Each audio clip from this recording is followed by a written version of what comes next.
Welcome to the Enterprise Excellence Podcast, where our purpose is to help create a better future. Learn from our world's experts how to improve your organisation sustainably. Learn how to achieve and sustain an excellence journey for yourself, others, and the planet. And I'm your host, Brad Jevons, coming to you from Brisbane, Australia. We are proudly brought to you in association with SA Partners, a world-leading business transformation consultancy. SA Partners are a truly purposeful company focused on helping organisations achieve sustainable improvement for themselves, others, and the planet. Today we have one of the biggest legends in lean and innovation joining us, Mr Pascal Dennis. Pascal's book, Getting the Right Things Done, was a game changer for me. It provided a key aspect of the lean system and management system to deploy strategy and culture and really get people focused and executing the right things. His recent book, Harnessing Digital Disruption, brings in the world of technology and agile. Pascal's running workshops upcoming on these dual systems, how to optimize your current business with lean, create your future business with more digital and agile. To get involved in these workshops, you can go to his website, leansystems.org/GRTD. That's Golf Romeo Tango Delta /index.html. Let's get into the episode.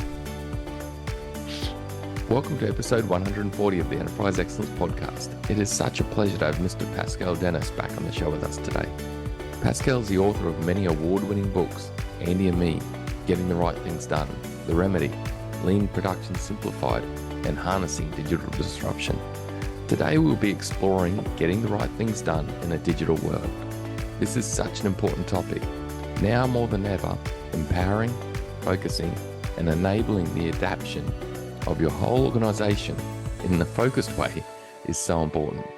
I've learned so much from Pascal over the years and look forward to this very important and relevant conversation. Let's get into the episode. Pascal, thanks for joining us again, mate. Really appreciate it.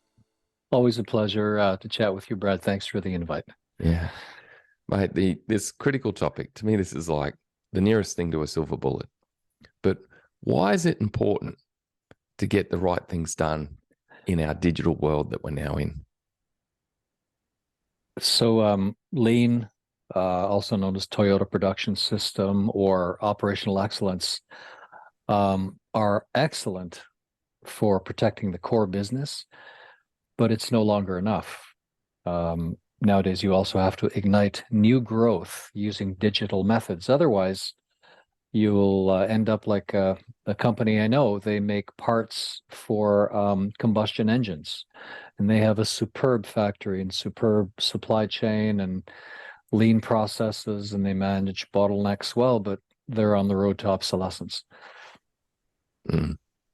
So the challenge is that, I guess, traditionally with lean, we've focused it on optimizing the current business, which is done really well. But if we're not adapting the current for the future business, it's a problem. It's a real problem. I call it ambidexterity or dual capability. So we have to protect the core and ignite new growth through digital methods at the same time. And that's the challenge going forward for the board, for the C-suite. In a way, we're victims of our own success because lean has been so effective. I think there's a tendency to think that, well, we have answered all the questions.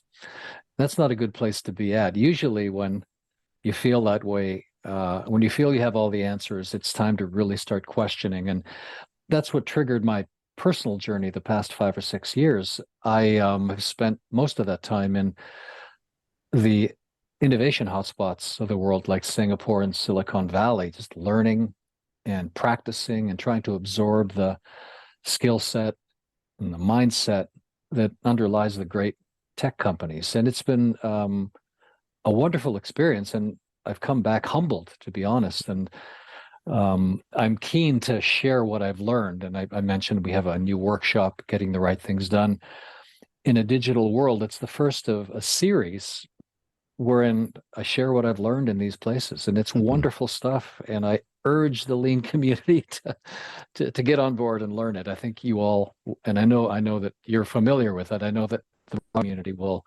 appreciate it. Yeah, Pascal, it's a big one, isn't it? Because I was just re-listening to an episode I had with Jeff Sutherland, from the world of Agile 2 days ago. Yeah. Yeah. And, Jeff in there talks about how he had to build training in Japan for Agile because businesses of Toyota wanted to do it because they're like, we're getting left behind on the innovation stake. And I think I've always driven Toyota cars, and boy, haven't they turned it around even themselves now. Like how they innovate, and they're actually cutting edge. Whereas my 12-year-old Hilux, it was lucky to have electric windows. It hasn't missed a beat, and there's not one bit that has been poor quality. But back then, maybe they were missing the boat with innovation because you could have bought a car with automatic reverse parking and all these other features. Yeah. But they've caught up. They have it's a big challenge for every company, including Toyota, because you have to learn how to live and excel in two very different worlds. I asked myself, what's the difference between protecting the core and igniting new growth? And it's that very thing. You're living in two worlds. And I use that very consciously. It turns out that Aristotle, the father of philosophy, or certainly Western philosophy, defined this 2,300 years ago. He said there's a world of things that cannot be otherwise. In other words, science, technology, and lean belongs in that world. So if you have a factory, you develop good process lines, you identify bottlenecks, you elevate the bottlenecks, you will reduce lead time and improve throughput every time. It is the world of things that cannot be otherwise. And like you, I'm an engineer, a chemical engineer, so I'm comfortable in that world. But igniting new growth exists in the world of things that can be otherwise. In other words, a public opinion, taste, psychology, politics, etc. Thought. And in that, all of the above. And in that world, things change all the time. And they have a word for it. They call it volatile, uncertain, complex, ambiguous. It is a VUCA world. And it's a completely different place. So you need a new mindset, new skill sets. And as I say, that's what I've spent the past 5 or 6 years trying to learn and absorb and translate. But it's very different. Yeah, totally different. Just one example, if I may. Yeah. Yesterday, we had a strategy session with a long-standing client, a superb chemical company, specialty chemicals, and they've been in the business-to-business space for the longest time. So they're engineers dealing with engineers. And that's the world of things that cannot be otherwise. Now they're trying to sell in the consumer space. And they're having a hard time. And I'm trying to teach them that it doesn't follow the same laws as the other world. So, for example, they're learning that if you do a focus group with a bunch of people and ask them what they want in a given consumer product, people will say, yes, we love that. We definitely would buy that. And then they don't buy it. Yeah. That's almost a truism. Yeah. So people say one thing and they do the opposite. And they're having a hard time understanding it. Yeah. And it's this innovation cycle you're talking about, to be willing to throw new things out there and learn from it that people don't even know they want, isn't it? They don't even know they want. Yeah. Pascal, you mentioned with organizations, you hinted that part of the challenges we have been so fixated on maybe purely lean, which has been important. We have to optimize the current business. Indeed. And that can stop us thinking of other things we need in our business to be able to be truly great. But is there anything else apart from that you think stopped organizations up till now really looking at what's happened in that technology world, the IT world, and applying it to their business also? I think there's a certain sense of, as I said, we have the answers. We know what to do. We're the inheritors of a fantastic tradition that goes back to W. Edwards Deming, etc. And maybe a sense of resentment or uncertainty when it comes to the world of tech. It's humbling for the Toyotas, etc., of the world to realize that their market cap is a small fraction of, Google, Amazon, Facebook, fill in the blank. So it's probably part of that. It probably a little bit of fear as well. Who are these young people that are creating these unicorns, and how come we're in the shade? 10 years ago, everybody wanted to know what we were doing, and we're no longer that relevant anymore. So it's a combination of things like that. Also, the mindset's very different, and the skill set. So probably there's a little bit of fear, a fear of looking foolish, perhaps. But certainly, as I mentioned, my practice focuses on the board and the C-suite and helping them to change their minds so that they can lead a meaningful digital transformation. And there are 4 big blockers, and we've talked about these, but one of the big blockers is fear. They're afraid of looking foolish, and I don't blame them, because they're good people. They want to look like they know what they're doing. They're committed to their communities. And then somebody says, "Oh, what does blockchain mean for you? What does Chat GPT mean for you and our marketing?" And they don't know what to say. Yeah, you're right. It's and things are changing so fast, aren't they? That there's that constant fear of the new coming at you. Pascal, what can organizations do to get everyone, focused on the right things and doing the right things in the digital world? I think for a start, you have to get the board and the C-suite on board. And as I say, that's my focus. They have to understand why we must become ambidextrous. Then we have to agree that we're going to support the transformation fully. So that means giving it financial, emotional, psychological, strategic space. It means providing executive air cover, because the innovators, let's say you have an innovation lab or accelerators, what have you, will be beset upon by all the blockers in the organization. So you have to commit to, yes, we're going to do this. Yes, we're going to give them the space.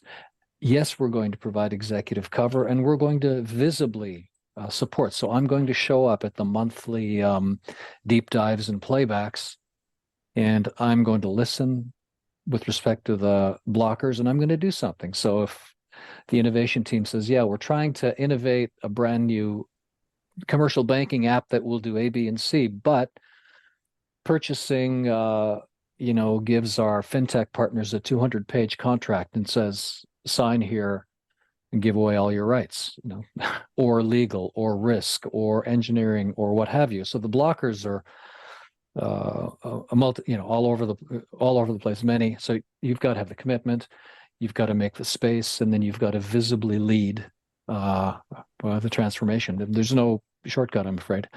Yeah.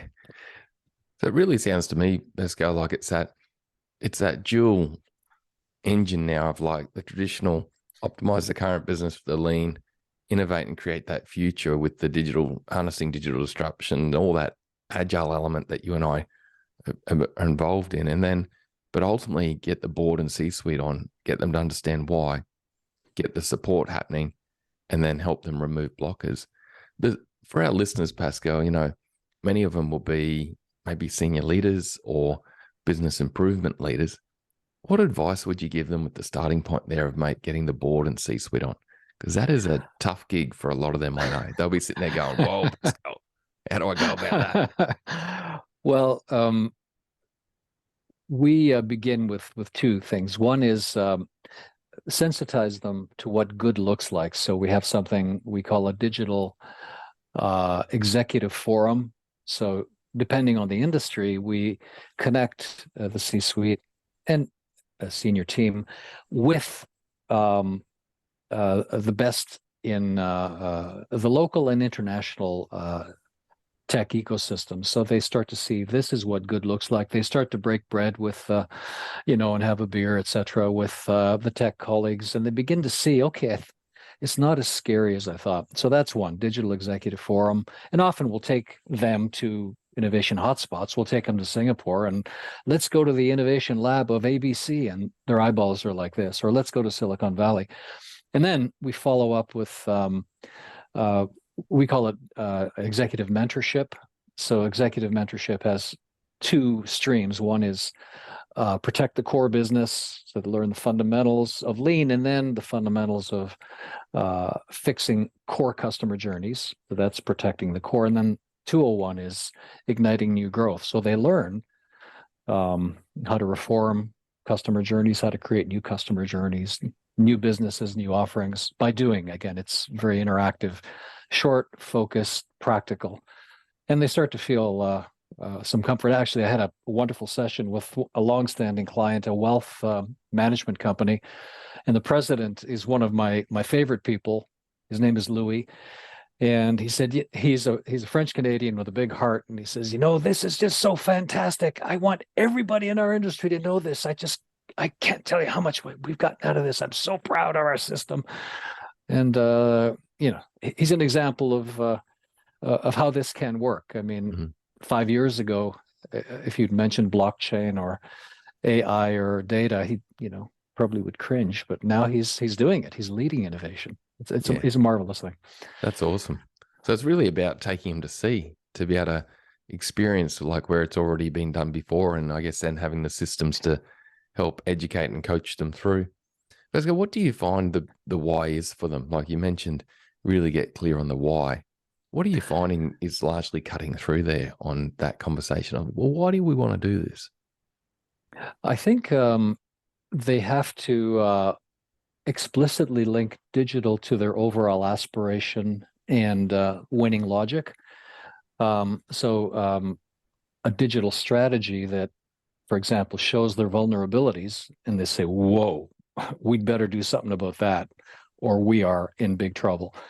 And then the strategy also shows what's their current capability, the technical capability, the people capability, their process capability, and they say, whoa, we've got big gaps. And then from that, plus the education digital executive forum, they can say, okay, we can develop a thesis now and a portfolio. If we have this balanced portfolio of 10 or 12 innovations, that's really going to give our growth plan a boost. And it's really going to shore up the weaknesses we just identified in this disruption map. So that very logical process makes them see our aspiration is supported by our digital thesis and portfolio, and it just makes sense for us to do this. So there's a very, very practical dollars and cents justification for the effort. Yeah, it sounds like all part of that strategic piece, but you're bringing into that strategic piece that whole innovation, the digital side, that adaptability for the future, which is powerful. So when it comes to support, like the third element you mentioned was support, make it fun, help to support the organization. What do you find that looks like? What does that look like? And how can we go about helping executives and boards in that regard? Now, do you mean how can executives and boards help the innovation activities, or how can we as mentors help the board? I guess there's two questions there, and what I'm thinking there, but both really, Pascal. Like, how can they help? But then how can we help? Well, I'll start with the first part of it. So they visibly support means they have to attend the playbacks in the innovation lab. They have to give feedback and take action on the blockers that are identified at those playbacks. They have to tirelessly communicate the aspiration and winning logic. Mr. Piyush Gupta at DBS Bank in Singapore, the best digital bank in the world, is the epitome of that. And if you go to YouTube, you'll see dozens and dozens of videos of Mr. Gupta just again and again and again reiterating the aspiration, best digital bank in the world, and their winning logic, beautifully articulated in his letters to the board over the years. So we have to visibly embody the transformation and be positive and full of energy, full of optimism. This is going to be fine. We're all going to get through this. And also, of course, commit to a fair, generous transition, because innovation can lead to obsolescence of certain jobs. So way in advance, as part of the board commitment, we have to say, okay, and as we transition and obsolesce some of our existing offerings, we're going to give people the opportunity to retrain, or if they want to retire, we're going to be generous about retirement.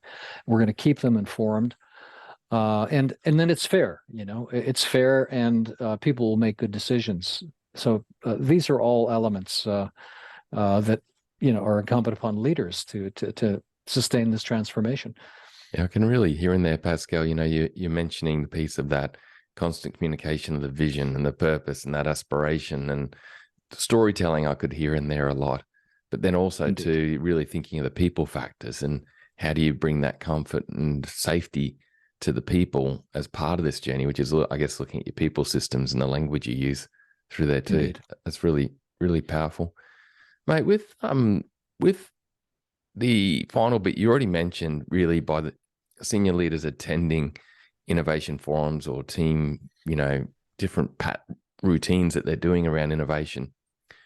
Removal of blockers and challenges is critical.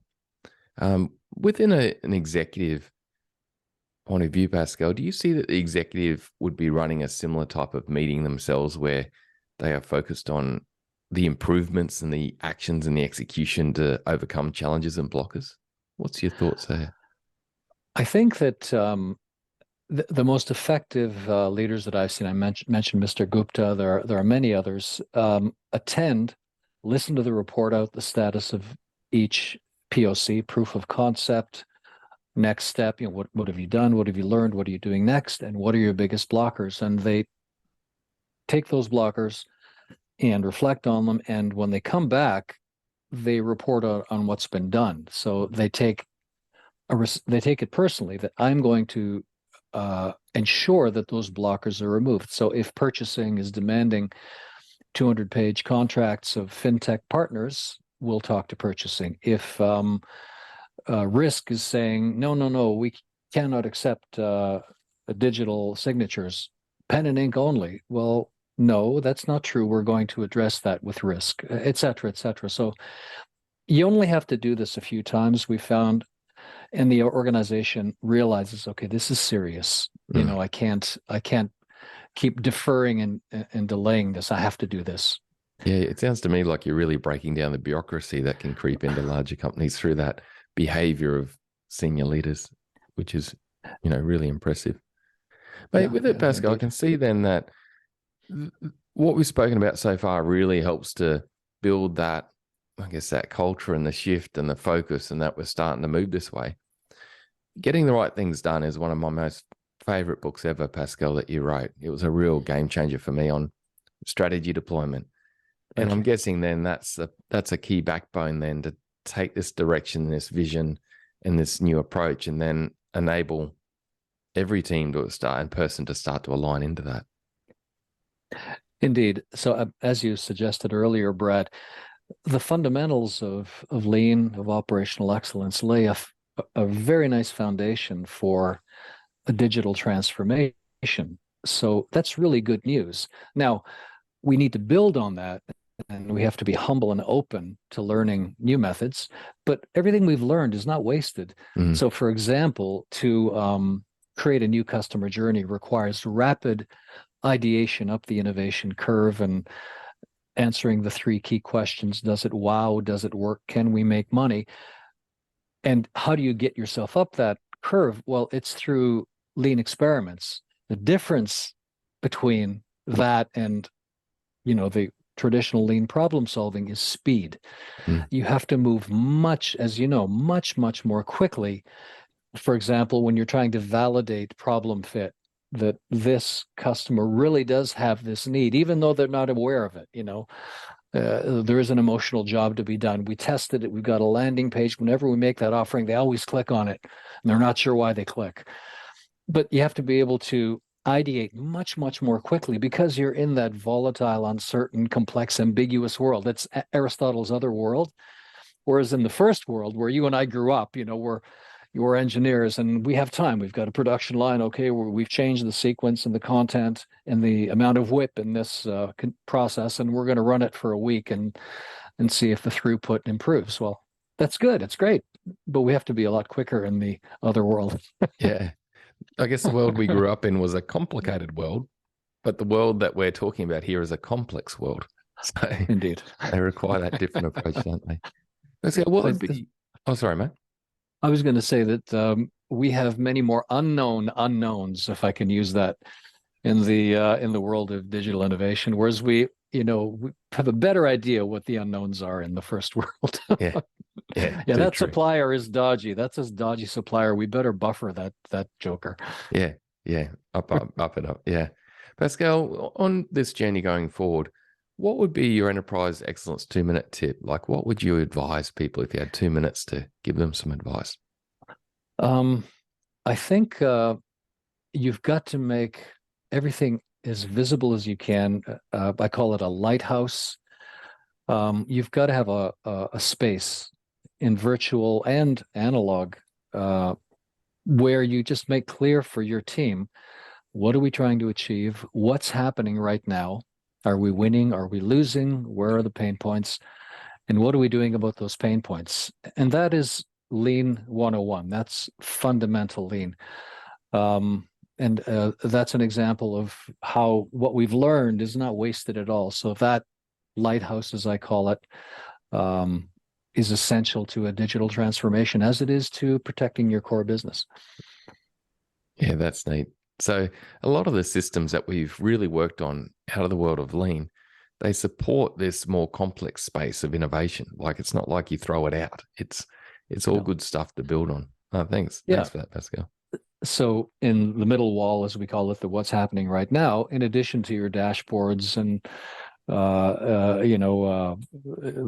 the rest of it, you'll have perhaps an innovation funnel that has 3 swim lanes in it, for your ABC type innovations. And each funnel has a little card, a Kanban, showing what's the innovation, what's the status, et cetera. So you're not just reflecting on your dashboards and your results and your action plan statuses, but you're also looking at your innovation activities and portfolio and blockers and making coordinated decisions that take the whole chessboard into account.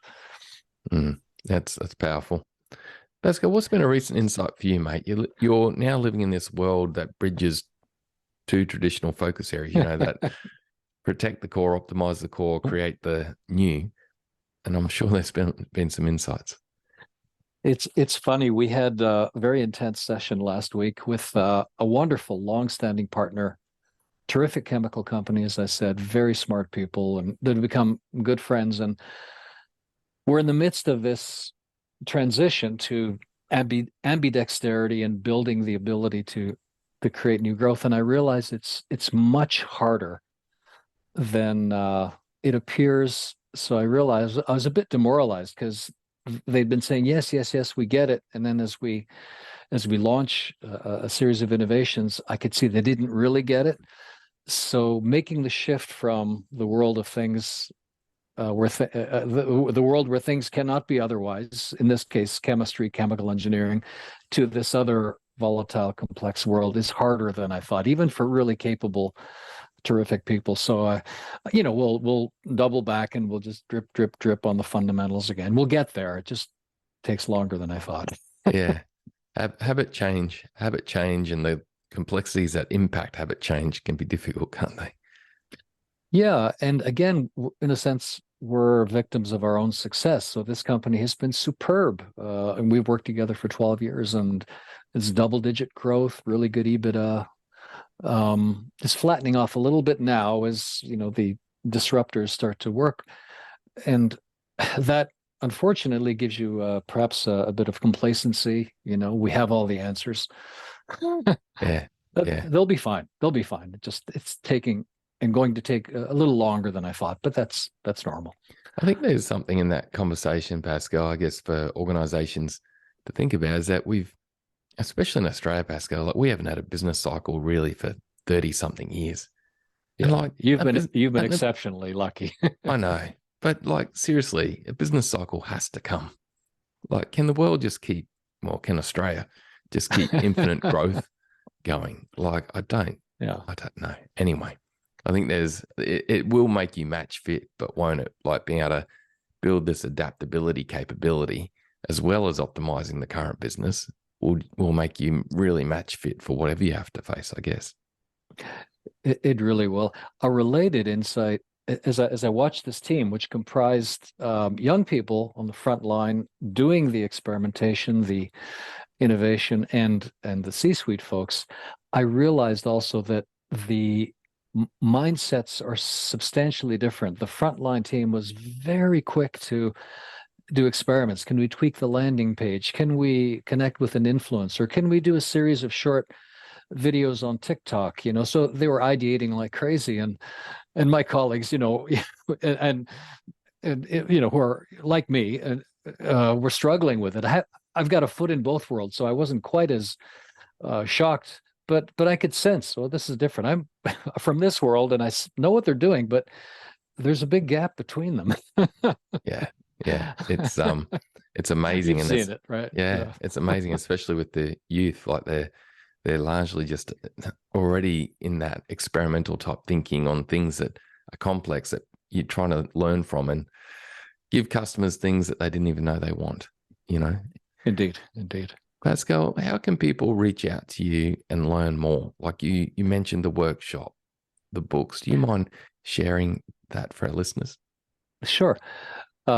We are offering the first of a series of workshops reflecting what I've learned the past 5 or 6 years. This one is called Getting the Right Things Done in a Digital World, and it's the first of 4 or 5. I'm really excited. They're fabulous things, and up until now, we've just offered them to our close partners. So check that out, Getting the Right Things Done in a Digital World. If you go to Lean Pathways blog, just do a search on that, you'll get lots of information there. If you want to get more info about me, my handle is Pascal Dennis, then HDD for Harnessing Digital Disruption. So Pascal Dennis, HDD will get you to LinkedIn and our website and the Amazon page and so on. Thanks, Pascal. And I also understand, Pascal, like for our listeners that don't know, you and I are chatting, you've got a new album coming out tomorrow. So for those that don't know, Pascal is a real gun in the world of blues and country and all sorts of music in that regard. So Pascal, do you mind just letting listeners know on that for those that are interested in those genres? And you're very kind to mention it. The pillars of my life are management and music, and I have the most incredible band in the world. And we have a record coming out tomorrow. It's called Shame on the Sun.